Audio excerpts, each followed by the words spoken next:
The specific numerical value currently being represented and discussed in this context is exactly 18, which follows 17 and precedes 19. January, and Putin has a heart attack. Look, we've ended up on the scumbag database. Russian ships in the Pacific and Northern fleets, nuclear submarines, are under a new attack by the SBU. An explosion has occurred. Iskander ballistic missile launchers are burning. Military airfields with strategic nuclear aviation are on fire. The SBU has attacked facilities of Russia's nuclear triad. Explosions have occurred. Large-scale industrial factories that They are responsible for the production of intercontinental nuclear ballistic missiles, Topol and Yars. Russia's nuclear triad is currently facing a significant threat of attack. Important breaking news, my dear friends and viewers. Ukraine has attacked two strategic nuclear airfields where the strategic nuclear bombers Engels Ukraine has attacked in Bryansk. Breaking news, friends. Ukraine has attacked two strategic nuclear airfields where the strategic nuclear bombers Engels and Diaghilevo are stationed. Not at you, they missed. For the first time, Ukraine has attacked ballistic missiles in Bryansk. On foot, yes, in a snore.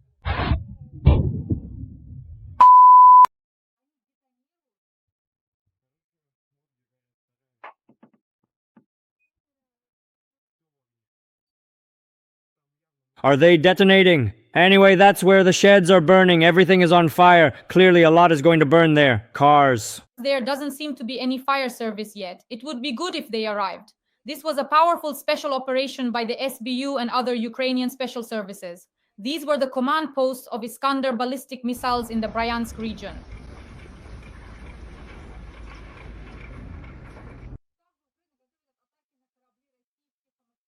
According to reports, Kiev is planning an operation using naval drones hidden in cargo containers to strike Russian ships and their allies in the northern part of the Pacific Ocean. Ukraine has attacked two-thirds of the nuclear triad and presses on. A new phase of the SBU operation is underway. Moreover, in Russia, the Yaroslavl engine plant was on fire. Kiev's SBU is planning Pacific naval drone strikes against Russian ships following previous hits on Russia's nuclear triad. Yaroslavl's Topol-M engine plant burned. Topol-M missiles, in other words, essentially the nuclear triad. We'll discuss all of this with the President of the Assembly of the Peoples of the Caucasus, Ruslan Kutayev, and Shlangom Dich. Welcome, Dasha. Good afternoon. Greetings to our viewers. Shlangom. Dick, we attacked ballistic missile launchers in Bryansk. This is a historic event. Let's start with that. What do you have to say about our attacks by the armed forces of Ukraine? Discussing historic strikes on Bryansk launchers with Ruslan Kutayev and Shlangom Dich, a logical escalation, moving further and even deeper into the territory. The incredibly vast and expansive landscape of the Russian military, let's say, industrial manufacturing complex, possesses a great many specialized industrial enterprises of various types across its land, massive strategic storage facilities, and numerous active military units.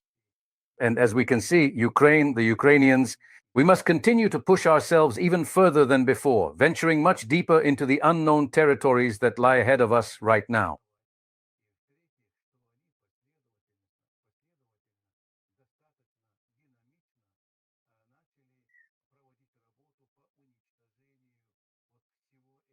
You said it correctly here. Intercontinental ballistic missiles capable of carrying, and thirdly, they have consistently and quite dynamically begun to carry out work to destroy all of this. You said it correctly here. Intercontinental ballistic missiles capable of carrying nuclear warheads. These missiles are also being destroyed. Let us remind our viewers that yesterday, when Russia was actually preparing to respond to Ukraine with a heavy, powerful strike, Ukrainian intelligence detected the activity of these Iskander launchers. It is known for certain that one Iskander launcher was destroyed and two were damaged. So these 6 missiles, which were in fact, we can assume, targeted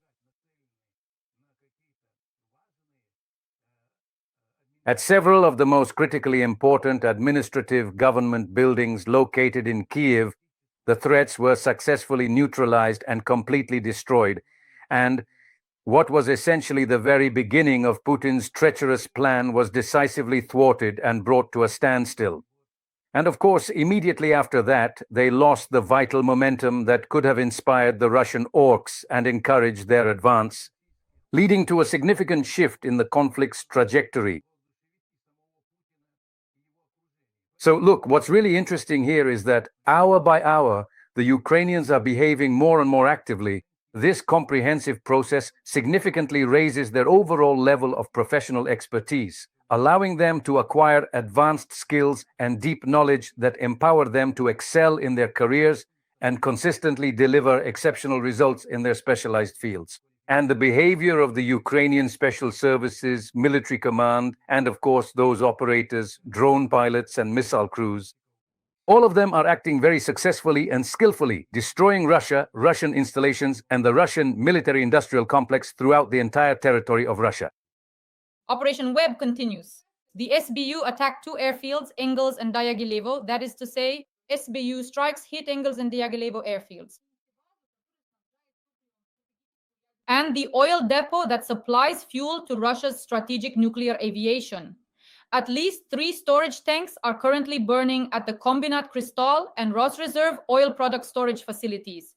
In other words, we continue to attack the airfields of strategic nuclear aviation. Operation Web is ongoing. A Mi-8 helicopter was destroyed and a Mi-35 was damaged as a result of drone attacks on Bryansk airport last night.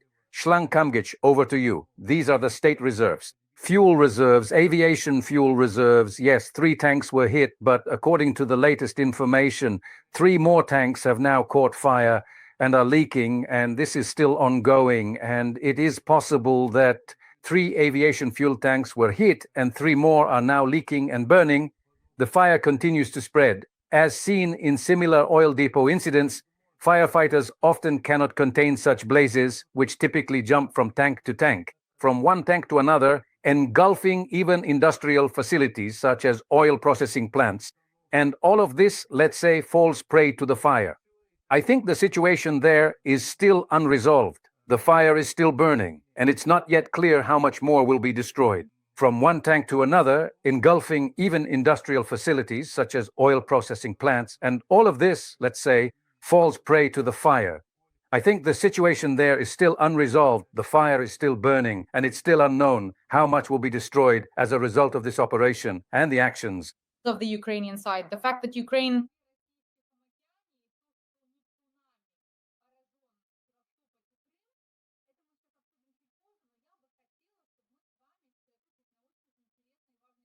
Friends, please like this video, subscribe to my YouTube channel, and let me know in the comments what you think about all this.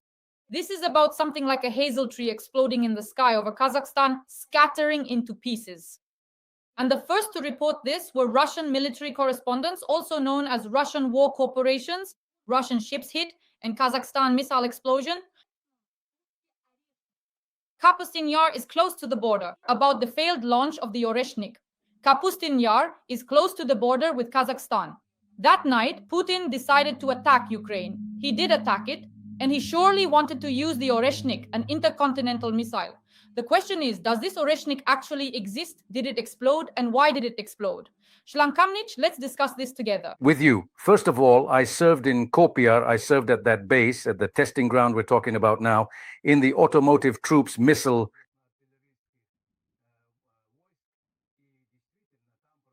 in the artillery troops, and indeed ballistic missiles of intercontinental range were tested there. The Astrakhan region borders Kazakhstan there, which at the time was the Guriev region, and indeed tests were conducted there, launches took place there, and this launch, as I analyze what the experts say, Oreshnik, it was most likely launched, and the images and recordings we have are most likely evidence somewhere over the Kazakh steppes. In the air, this Oreshnik, somewhere over the steppes, the Kazakh steppes. This Oreshnik exploded in the air, and in fact, it was not able to complete, not only to complete, but for the most part, not even to begin its course toward Ukraine. What does this tell us? We know, and the first shots at the Petrovsk region, Oreshnik did not even accomplish 5% of what Russia expected. There was no destruction. Over there, they hit a specialized military training facility and absolutely nothing more than that. And now, too, it is highly probable that they tried to use the Oreshnik missile for this specific purpose. They were deeply and visibly frustrated about it. As they needed to, they hit a training center, and that was all. They likely tried using Oreshnik to show Russia they can still scare someone, but it's not working. Their Iskanders also failed. Ukraine destroyed the ones moved to Bryansk. The fundamental point that we must address is that every one of the statements provided today speaks of a situation defined by utter chaos. These various accounts and testimonies collectively describe a scene of total breakdown and systemic failure. From the reports we have received, it is clear that the level of confusion was unprecedented, leaving a picture of complete and absolute pandemonium that dominated the entire event. With their cartoons, they can't get any further than that. This is the fundamental and deeply rooted problem with Vladimir Putin. The entirety of the Russian military armed forces, and this entire Russian fascist horde that would truly like to mercilessly and systematically drown the entire innocent civilian population of Ukraine in blood. It is not because they do not want to do so. It is because it simply does not occur, because they lack the ability to. This is what we need to understand. Putin's forces want to destroy Ukraine, but they can't. They can't do it. And this is what we need to understand. The path itself is returning. Regarding Russia's nuclear triad, which everyone is talking about right now and which was attacked by Ukrainian special services, world leaders have issued official statements. Kaja Kallas officially stated that this is unprecedented. The Prime Minister of the United Kingdom and even Donald Trump, through his own sources, conveyed that they were stunned by the SBU operation. As we discussed last time, it is necessary to attack, and the fleet of the Russian Federation, the nuclear fleet, the nuclear submarines, and the northern fleet of the Russian Federation, which was attacked. There is also the Pacific fleet of the Russian Federation. We discussed this, and just on the eve of our conversation today, the Washington Post, Russia's nuclear, northern, and Pacific fleets were attacked. Just before our stream, the Washington Post reports Ukraine plans to attack Russian ships in the Pacific Ocean. Reportedly, Kyiv is planning container-hidden naval drone strikes against Russian and allied ships in the North Pacific. Hard to imagine.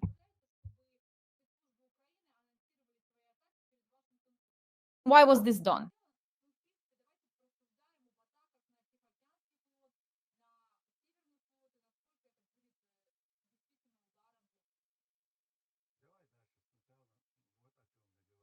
The Washington Post, Bloomberg, and others, the fundamental point is all the statements released today speak of a truly tremendous outrage. Some kind of fakes.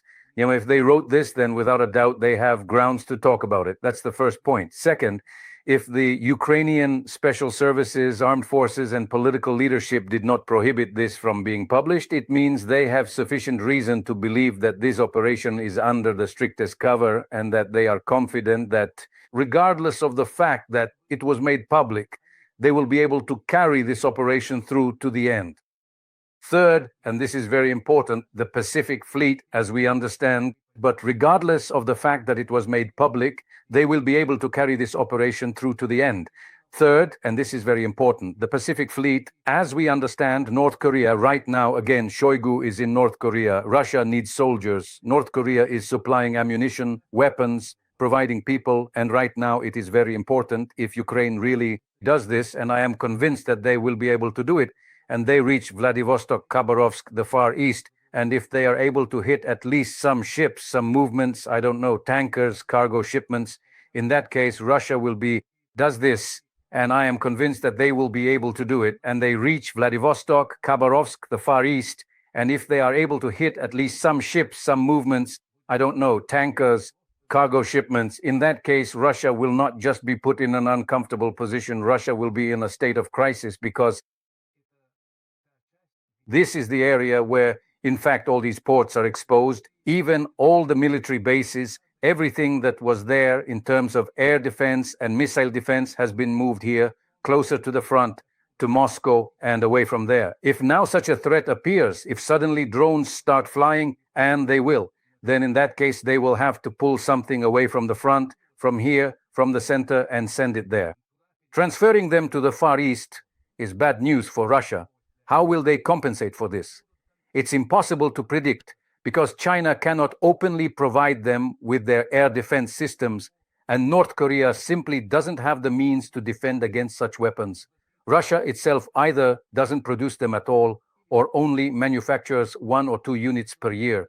There are no spare parts, and they don't have the kind of machinery needed for this. They could be manufacturing today, well, such complex military equipment as this missile and air defense equipment, for example. So, to be honest, these are extremely serious problems. But even here, you and I have talked about the fact that these problems would arise. We said that Ukraine is developing its technological capabilities.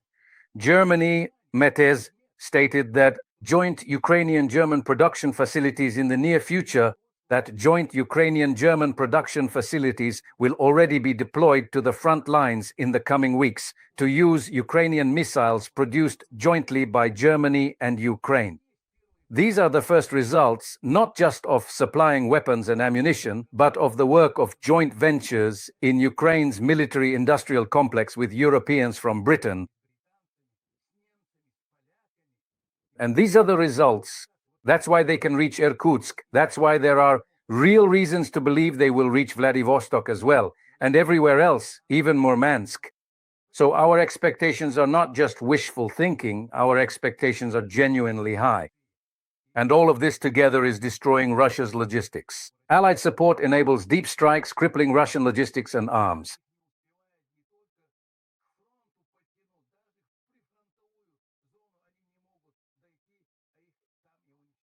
This is how the approach is evolving and improving. The attitude and the very way of doing things are being refined.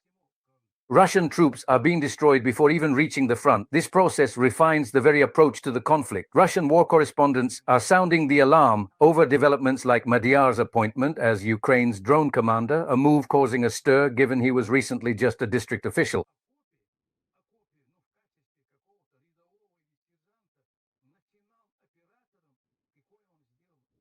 Is something like that even possible in Russia? Never, under any circumstances, such a rise due to someone's personal qualities. It's impossible. It could only, from a trench operator, his merit-based rise is impossible in Russia. In Ukraine, it drives superior engineering. Ukraine wins because here, ability allows success. If you know how, create. That is the Ukrainian principle, and that's why they are winning. There's no need to be surprised. They will keep advancing. This is the outlook for this war. 7 more ahead. Ukrainians create and win. It's their principle. They'll keep advancing. Expect more explosions in Crimea. Simferopol's military targets were hit by Neptunes. Trucks queue at Chongar after bringing explosives to annexed Crimea. The Kerch Bridge is under alert and attack again.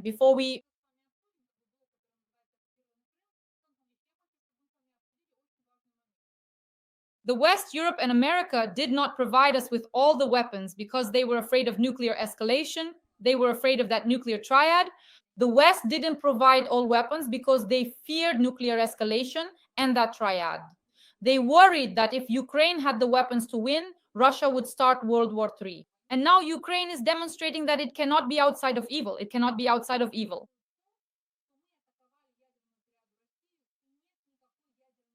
Let's just discuss this significant precedent with you in more detail. That is to say, Ukraine managed to achieve this using relatively inexpensive drones rather than employing multi-billion-dollar conventional military hardware or advanced missile systems. Indeed, at first, when this unprecedented situation regarding the nuclear facility first came to light, many observers were shocked by the tactical shift. To be more precise and accurate, we are looking at the complex world of modern aviation, and more specifically speaking,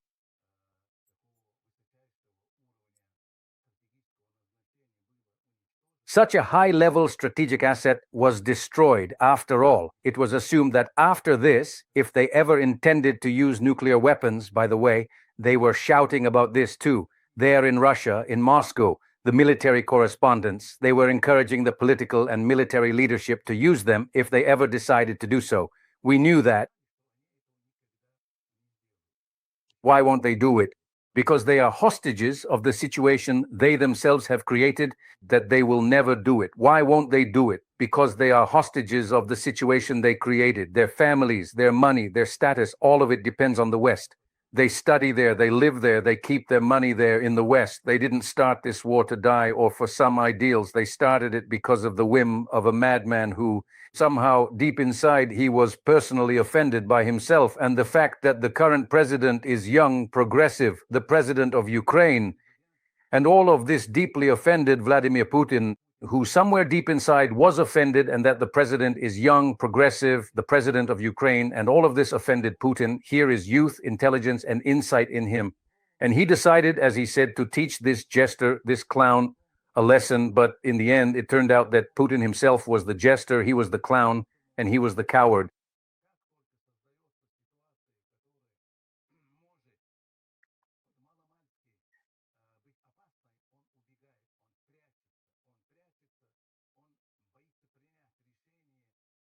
After this brilliant operation, he called Trump to complain that in dangerous situations, he hides and avoids decisions. He cited Ukraine's terrorist acts and strange behavior as primary concerns. The president of the greatest country, the state, what does he do? He essentially voices some terrorist demands from a terrorist state, and Trump broadcasts these demands to the whole world. In fact, these are Putin's demands, that Putin is going to respond to Ukraine in the harshest way possible. Not only did Trump not object, but moreover, he relayed this information.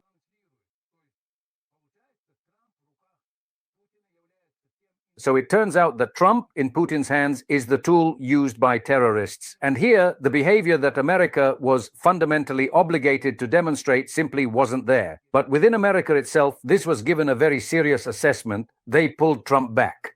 He made this recording somewhere on his account, and then they quickly took down this recording.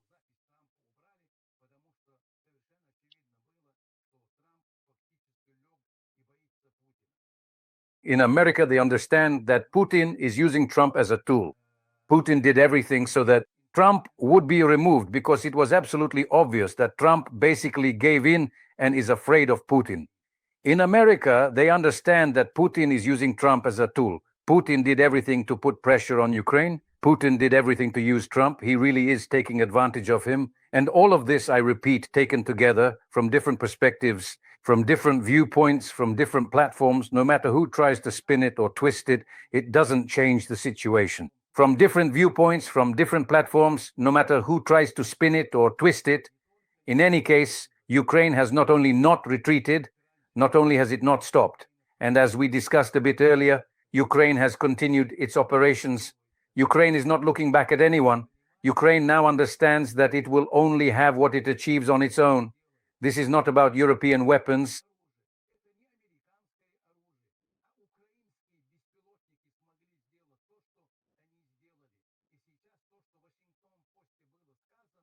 This is not about American weapons either, but about Ukrainian drones that managed to accomplish what they did. And now, as was mentioned in the Washington Post, they didn't say they would strike with American Tomahawks.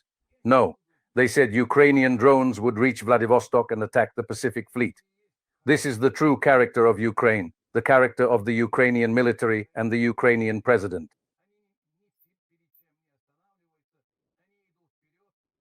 They don't stop at anything, they keep moving forward, and only Trump and Putin and everyone else can stop them.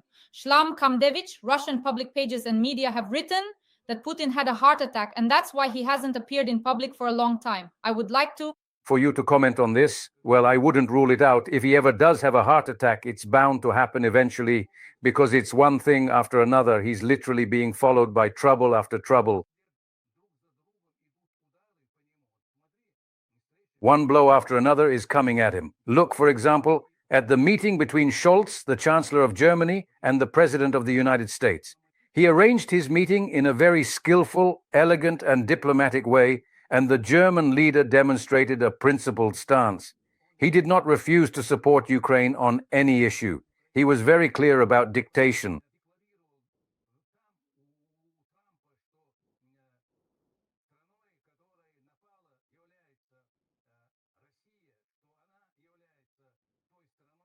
There with Trump, that the country which attacked is Russia, that it is the country that is clearly bringing evil.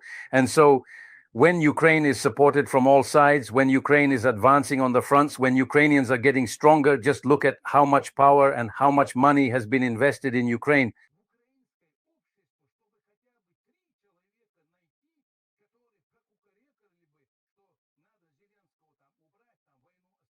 They can't find even 3 people in Ukrainian society to support removing Zelensky or stopping the war. After 3.5 years of shouting, they still lack support among the Ukrainian people. Naturally, this will lead to more than just a heart attack. I think it will be his end altogether. To get rid of him. And that's why I think others understand this too. Other people, even those close to him. Actually, why? I think you and I have discussed this before. Right now, most likely, there are serious talks about sending Putin into retirement, and in order to keep him from interfering, they're talking about one of his daughters. There's talk about Tikhonova. So I think this is also real, and it's also serious. Putin understands this. He can't win. Putin understands. He hoped that Trump could do something, that he could hand over Ukraine as a side that has already capitulated. But Trump can't do that. He can't, because besides Trump, there's Congress, there's the US Senate, and in the end, there's the American court system, and there are Americans, 67% of whom support Ukraine. And all of this together doesn't even give the political leadership hope.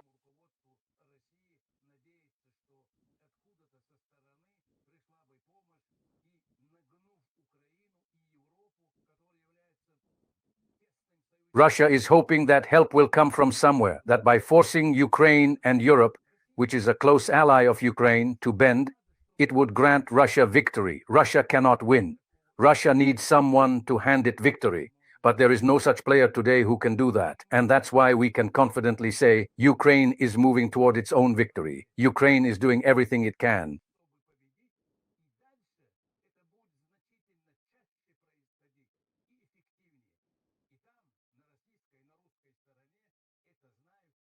To win, and this will continue. To happen more often. Russia understands this. Khadij, to sum up, in occupied Crimea, numerous special operations are underway, attacking airfields and the Kerch Bridge again. Neptunes are attacking Crimea once more. Social media reports the Kerch Bridge is closed to trucks via the land corridor. Through the occupied territories, security forces are searching every truck with a magnifying glass in search of good drones.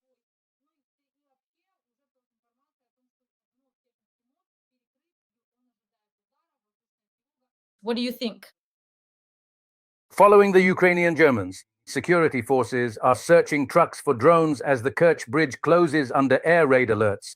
Following Ukrainian Neptune strikes, German Taurus missiles will likely target the bridge next amidst increasing local commotion. There's a lot of activity around the bridge, both from the land side, from Crimea and from Krasnodar on both sides of the Kerch Bridge, as well as on the water, and then there are these maritime drones. Everything is currently prohibited. Activity surrounds the Kerch Bridge from land and water, including maritime drones. They are now searching for ways to strike with Taurus missiles, whose global reputation for effectiveness will certainly be tested. The local people in the Crimean Peninsula fully understand this. They understand why. How do I know this? They're fleeing from there. People are leaving from there. Just ordinary people who came to start a business. Some were lured in, some came voluntarily, some wanted to live there, some needed to settle down there. They understand that you can't build a life there anymore. People on the Kerch Bridge in Crimea are fleeing because they realize life there is no longer sustainable as the situation worsens. They understand that they could become hostages, not of Ukraine, but hostages of the FSB NKVD troops, who won't let them leave and will hold them hostage, because there's a danger that through this Kherson region and through this bottleneck, the Ukrainian army might and will. They understand that they could become hostages not of Ukraine, not hostages of the FSB or NKVD troops, who won't let them leave and will hold them hostage, because there's a danger that through this Kherson region, through this bottleneck, the Ukrainian army might and will definitely attack Crimea. That's why they will continue trying to hold on to it. These residents of Crimea are being used as hostages, so everyone understands this, and that's why everyone is fleeing. Yes, pack your bags quickly, run far away, or do whatever you want. Just depart from Ukrainian Crimea immediately. A brilliant analysis by the President of the Assembly of the Peoples of the Caucasus, Ruslan Komdetich Kutaev. Dear friends, please like this video, subscribe to my channel, and write a few kind words in support of Ukraine in the comments. Flee Crimea, support Ukraine.